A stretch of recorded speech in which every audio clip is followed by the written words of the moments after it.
और इसी बीच पश्चिमी मीडिया के मुताबिक 50,000 से ज्यादा सैनिक हैं। इनमें 40,000 से ज्यादा आपराधिक छवि वाले लड़ाके हैं जो कभी जेल में थे और फिर वैगनर ग्रुप में शामिल हो गए।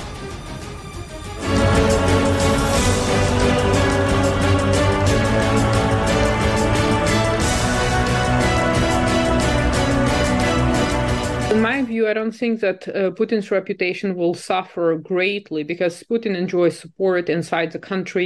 And yesterday, it has become clear when some of the armed forces refused to join the Wagner group, so Wagner's so-called rebellion.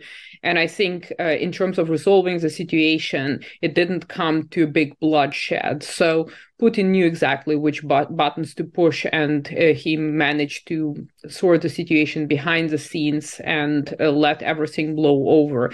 So I don't think that his rule will be undermined through this one incident. ऐसी force का मुकाबला Putin के लिए करना कोई मुश्किल बात नहीं। पुतिन के पास सेना में 10 लाख से ज्यादा फोर्स है। हालांकि इसमें से 3 लाख सैनिक ही यूक्रेन के युद्ध में उतारे गए हैं। लेकिन अपने ही देश के लड़ाकों से युद्ध करने का मतलब है कि पुतिन को भी बड़ा नुकसान उठाने के लिए तैयार रहना होगा। अब वैगनर को यही लगा कि उसकी फोर्स पुतिन के लिए परेशानी बन सकती है, पुतिन को झुकने पर मजबूर कर सकती है, क्योंकि रूस की फौज तो पहले ही एक युद्ध लड़ रही है और मॉस्को में अगर लड़ाई हुई तो पुतिन का पूरा रॉ, परमाणु बम वाला गुरूर और नाटो को एक बयान से हिला देने वाली ताकत पूरी हिल सकती है। Important thing is that the failures of Russia's war in Ukraine are reverberating increasingly within Russia itself and beginning to create instability and uncertainty and division at home. Wagner की फौज में रूस के रिटायर्ड सैनिक भी हैं, लेकिन इसमें कई और देशों के पूर्व सैनिक भी हैं जिनकी उम्र 55 वर्ष तक है। ये सब एक किलिंग मशीन की तरह है जो वैगनर के एक ऑर्डर पर खून बहाने के लिए तैयार हो जाते हैं। मुमकिन है कि इनमें कई बहुत अच्छे लड़ाके ना हो या उनको वैसी ट्रेनिंग ना मिली हो जैसे रूस के सैनिकों के पास है, लेकिन उन्होंने वैगनर चीफ येवगेनी प्रिगोजिन के आदेश पर बखमूत जैसा मोर्चा अपने दम पर जीत कर दिखाया है।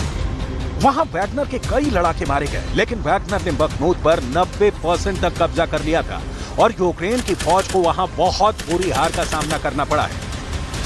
Думаю, що на бойові дії це вплине, тому що ми знаємо, що, наприклад, Бахмутський напрямок в більшості тримали саме вагнерівці, і вони були такими небезпечними для наших військ. Можливо, зараз якісь сили Вагнеру відкинуться, і там буде просто звичайна армія РФ, а вони, як ми знаємо, не такі холоднокровні, їх, можливо, легше розбити. बखमूत की जंग पूरे यूक्रेन का सबसे खतरनाक युद्ध बताया जाता है, जहां आज भी मौत मंडरा रही है, आज भी जाने जा रही हैं और पूरा शहर अब लाशों वाला खंडहर बन चुका है। सवाल है कि वैगनर के पास कौन कौन से हथियार हैं जिसकी वजह से इस मिलिशिया के पास ऐसी ताकत आ गई। दिन की फौज से युद्ध को वैगनर चीफ तैयार हो गया।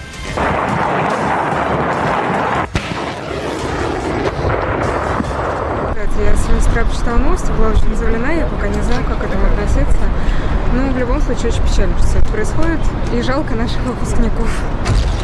वैगनर के पास T-72 जैसा खतरनाक टैंक है, यानी ये फोर्स टैंक के साथ एक पूरी आर्मर्ड कोर की तरह युद्ध लड़ रही है। T-72 टैंक को ही दुनिया ने रोस्तोव की सड़कों पर देखा, वहीं के मिलिट्री हेडक्वार्टर के बाहर देखा। ये वैगनर के बख्तर वाली ताकत है जो खुद पुतिन ने युद्ध से पहले उसे सप्लाई की थी ताकि वो यूक्रेन की फौज के खिलाफ मजबूती से लड़ सके। इस टैंक के जरिए बखमूत में वैगनर ने कई मोर्चे जीते, कई जगह वो T-72 लेकर ज़ेलेंस्की की पोस्ट रौंदता हुआ आगे बढ़ गया। लेकिन जब रूस के मिलिट्री लीडरशिप के साथ उसकी बात बिगड़ी तो येवगेनी प्रिगोजिन ने बस एक फैसला किया जिसने पुतिन का ब्लड प्रेशर भी कई गुना बढ़ा दिया।